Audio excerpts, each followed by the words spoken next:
সৃঞ্জয়ীকে নিজের জায়গা বুঝিয়ে দিয়ে ডিভোর্স পেপার ছিঁড়ে ফেলে দিল রাজরিত। হ্যাঁ বন্ধুরা, সম্পূর্ণটা জানতে ভিডিওটা প্রথম থেকে শেষ পর্যন্ত দেখতে থাকুন। ধারাবাহিকের শুরুতে দেখা যাচ্ছে সৃঞ্জয়ী রাজদেববাবুকে বলছে যে হ্যাঁ দাদা, আপনি আলাদা করে দিন, ওর আর বিদ্যার মধ্যে ডিভোর্স করিয়ে দিন। রূপ তখন সরাসরি বলছে যে রাজরিত জীবনে রাজি হবে না। সৃঞ্জয়ী তখন বলছে যে হ্যাঁ, আমি রাজি করাবো ওকে। ওই আপদটা এই বাড়ি থেকে চলে গেলে, এই সংসার থেকে চলে গেলে, এই সংসারটা সুখের হবে। রূপ তো এবার উচিত শিক্ষা দিয়ে দেয়, বলছে তোমার মতন মানসিকতার মহিলা না জীবনে সংসারটা সুখীর করতে পারে না। সৃঞ্জয়ী তো এবার অবাক, বলছে কি?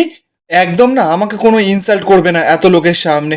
এত বছর ধরে তো ঘর করছো, কখনো আমার আমার বিরুদ্ধে অভিযোগ করতে পেরেছো? আমি কি করেছিটা কি? আমার শুধুমাত্র প্রবলেম ওই বিদ্যাকে নিয়ে, প্রথম দিন থেকে ওই মেয়েটাকে নিয়ে আমার প্রবলেম। যে দাদাকে থ্রেট করেছিল, রিতকে পর্যন্ত থ্রেট করেছিল। রূপ তখন সোজাসুজি বলছে যে ও যা করেছিল সেগুলো কি ও নিজের জন্য করেছিল নাকি ওর কলেজের জন্য করেছিল। সৃঞ্জয়ী তখন সরাসরি বলছে যে এইসবের আমার কোনো দরকার নেই, আমার কথা হচ্ছে ওকে সংসার করতে হবে, এই বাড়ির বউ হয়ে ওকে থাকতে হবে, কিন্তু ও কিছুতেই থাকবে না। রূপ তখন বলছে যে আমি ওর সঙ্গে কথা বলবো। রাজদাবাবু তখন রূপকে বলছে যে হ্যাঁ তুই কথা বল, কিন্তু তুই বিদ্যাকে বুঝতে দিবি না যে ওদের সম্পর্কটা ভাঙতে চলেছে।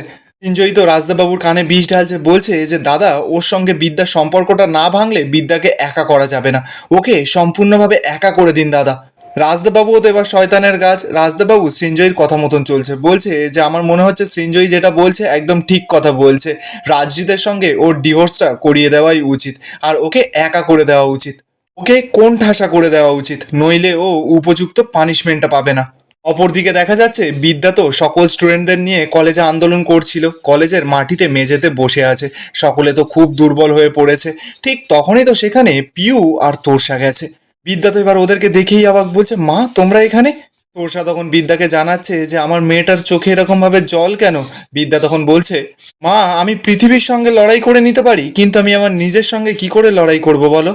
তোরসা তো এবার বিদ্যাকে বলছে যে আমি কিছু বুঝলাম না। বিদ্যা তখন বলছে যে এই লড়াইটা আমার সঙ্গে আমার ভালোবাসার, তোমার জামাইয়ের সঙ্গে আমার এই লড়াইটা। এই জীবনের প্রথমবার মনে হচ্ছে যে আমি ভেঙে পড়বো, আমি এই লড়াইটা লড়তে পারবো না। তুমি জানো মা, কাকি, তোমরা কি কেউ জানো যে আমার উপর দায় চাপানো হয়েছে যে আমি নাকি আমার শ্বশুর মশাইকে এখানে ডেকে শারীরিকভাবে নিগ্রহ করেছি? আর শুধু তাই নয়, এই মর্মে আমার বিরুদ্ধে থানায় ডায়েরিও করা হয়েছে। বিদ্যা তো এবার তোরসার বুকে মাথা রেখে কান্নাকাটি করছে। তোরসা তখন বিদ্যাকে বলছে যে কাঁদে না, সমস্ত কিছু ঠিক হয়ে যাবে। ইউ তো এবার বিদ্যাকে বোঝাচ্ছে, বলছে ভালোবাসা ভাঙলে তো আর আওয়াজ হয় না, কিন্তু ভেতরে যে কি হয় সেটা আমি একমাত্র জানি। আমি হচ্ছে সব কিছু হারিয়ে বসে আছি বিদ্যা, তাই বলছি তুমি এরকম করো না, রাজিত কিন্তু তোমাকে ভালোবাসে। তোরসা তখন বলছে যে হ্যাঁ, আমার মেয়েও ওকে ভালোবাসে। তাহলে এই লড়াইটা কিসের? ছাড় না এসব। বিদ্যা তখন বলছে কি করে ছেড়ে দেবো মা, কলেজের ছাত্রছাত্রীদের ফোর্স এনে কলেজ থেকে বের করে দেওয়া হয়েছে। পিউ তখন বিদ্যাকে বলছে যে হ্যাঁ, বাইরে তো দেখলাম প্রচুর জমায়েত হয়েছে, ওরা বলছে যে রাজজিৎকে নাকি ওরা বাইরে বেরোতে দেবে না। তোরসা তখন বিদ্যাকে বলছে যে আমি তোকে একটা কথা বলবো, তুই না এরকম করিস না। ওই একটা মানুষ কিন্তু তোকে জীবনের সব থেকে বেশি ভালোবেসেছে, ওর নিজে অকেজো হয়ে গিয়েও তোর জীবনটা বাঁচিয়েছে। বিদ্যা তো ও তোরসাকে বলছে যে প্লিজ মা, আমি তো তোমাকে বলছি যে রাজীব এখন আমাকে ভুল বুঝছে, বুঝতে পারছো? আমার বিরুদ্ধে ডায়েরি করা হয়েছে, ও কিন্তু চাইলেই আমার পাশে দাঁড়াতে পারতো। ও এখন কোম্পানির মালিক হয়ে, এই কলেজের মালিক হয়ে ওপরের ঘরে বসে আছে। প্রসাদ এবার বিদ্যাকে বলছে যে আমি তাহলে রাজিতের সঙ্গে একটু কথা বলি। বিদ্যা তখন বলছে যে তুমি কি বলবে?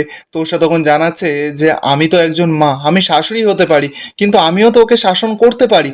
শোন, এতে খাবার রাখা আছে, তুই খেয়ে নে, তুই খেয়ে নে, আর আমি একটু গিয়ে কথা বলে আসি। পিউ তখন তোরসাকে বলছে যে তুমি তো বিদ্যাকে চিনতেই পারোনি, ওর বর না খেলে কি ও খাবারটা খাবে?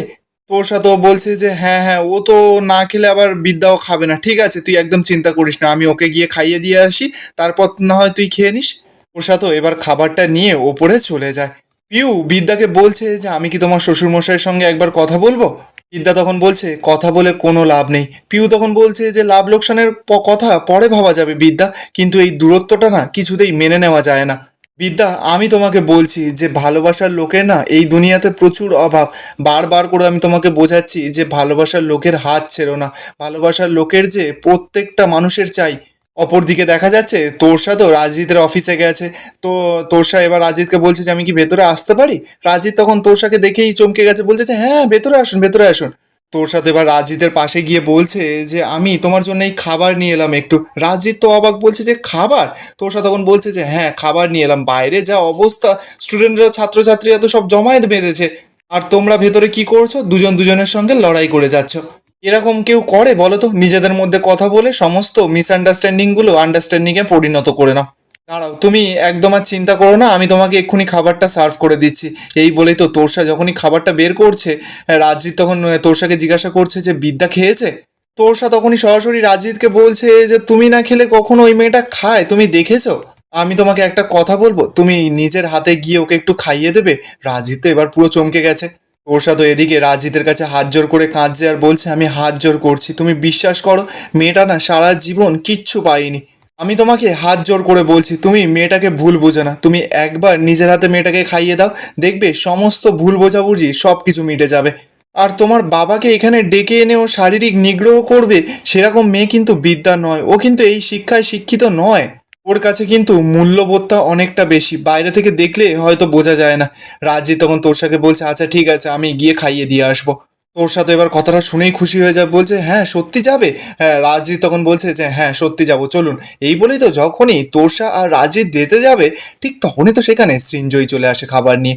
সৃঞ্জয় এসেই তো তোরসাকে বলছে যে কি, জামাইকে খাবার দিয়ে কি হাত করতে এসেছেন নাকি? রাজজিৎ তো এবার সৃঞ্জয়কে দেখেই অবাক, বলছে এ কি কাকিমা? সৃঞ্জয় তখন রাজজিৎকে বলছে যে হ্যাঁ আমি এলাম। সৃঞ্জয় এবার তোরসাকে বলছে যে এইসব ভুজুং বাজুং দিয়ে কিন্তু কোনো লাভ নেই। তোরসা তখন সরাসরি বলছে আপনি কিন্তু আমাকে অপমান করছেন। সৃঞ্জয় তখন বলছে যে হ্যাঁ অপমান করছি তো, আপনাকে মান দেওয়ার তো কোনো কারণ নেই। আর যেই মেয়েকে আমাদের বাড়িতে বিয়ে দিয়ে পাঠিয়েছেন, সেই মেয়ে তো বাপ রে বাপ, ওর থেকে তো সাপের সঙ্গে ভালোবাসা করে বিয়ে করা লাভ ছিল।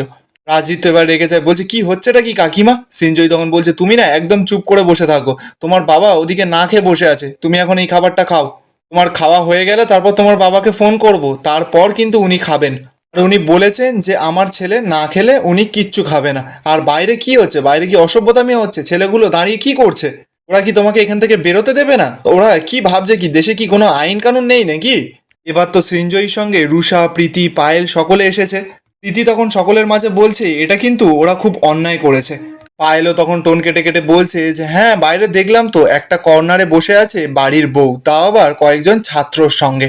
ও যে চ্যাটার্জি বাড়ির বউ সেটা তো ভুলে গেছে, কোনো ক্লাস নেই তো মেয়েটার। রাজজিৎ তো এবার রেগে যায়, বলছে ভদ্রভাবে কথা বল। সৃঞ্জয় তখন রাজজিৎকে বলছে বাবা তুমি তো দেখছি আবার ফোঁস করে উঠছো, গলে গেলে নাকি নিজের বউকে দেখে? ভুলে গেলে তোমার বাবার কথা, সমস্ত কিছু ভুলে গেলে? তোমার বাবা ওখানে দাঁড়িয়ে মার খেয়েছিল, সেটা ভুলে গেলে? রাজজিৎ তখন সরাসরি বলছে যে না আমি ভুলিনি, আমি কিচ্ছু ভুলিনি। পায়েল তখন রাজজিৎকে বলছে তাহলে ওনাকে বল এক্ষুনি এখান থেকে সমস্ত খাবারপত্র নিয়ে চলে যেতে। সৃঞ্জয়ী তো তখন বলছে যে হ্যাঁ ওনাকে বল এক্ষুনি ওখান থেকে চলে যেতে। সৃঞ্জয়ী তো এবার তোরসাকে বলছে যে আপনি এখান থেকে চলে যান। সৃঞ্জয়ী তো সঙ্গে সঙ্গে সেই খাবারগুলো নিয়ে ছুঁড়ে ফেলে দেয়। তোরসা তো এবার অবাক হয়ে যায়, বলছে কি করলেন কি আপনি, এটা পুরো খাবার দাবারগুলো সমস্ত কিছু ফেলে দিলেন? হ্যাঁ, সৃঞ্জয়ী তখন বলছে যে হ্যাঁ ফেলে দিলাম, আর ভবিষ্যতে না কোনোদিনও এইসব খাবার দাবার দিয়ে জামাইকে বশ করতে আসবেন না। আর আপনার মেয়েকে গিয়ে বলুন যে এইসব ভুজুং বাজুং দিয়ে রাজজিৎ চ্যাটার্জিকে ভোলানো যাবে না, যান এখান থেকে। তোরসা তখন সরাসরি বলছে আপনি না অত্যন্ত অভদ্র একটা মানুষ। আর এখানেই আজকের এপিসোডটা শেষ হয়ে যায়। আপনাদের কি মনে হচ্ছে, রাজজিৎ কি এর কোনো প্রতিবাদ করবে? কমেন্টে আপনাদের মতামত অবশ্যই জানাবেন। আর ভিডিওটা ভালো লেগে থাকলে চ্যানেলটা অবশ্যই করে সাবস্ক্রাইব করে যাবেন।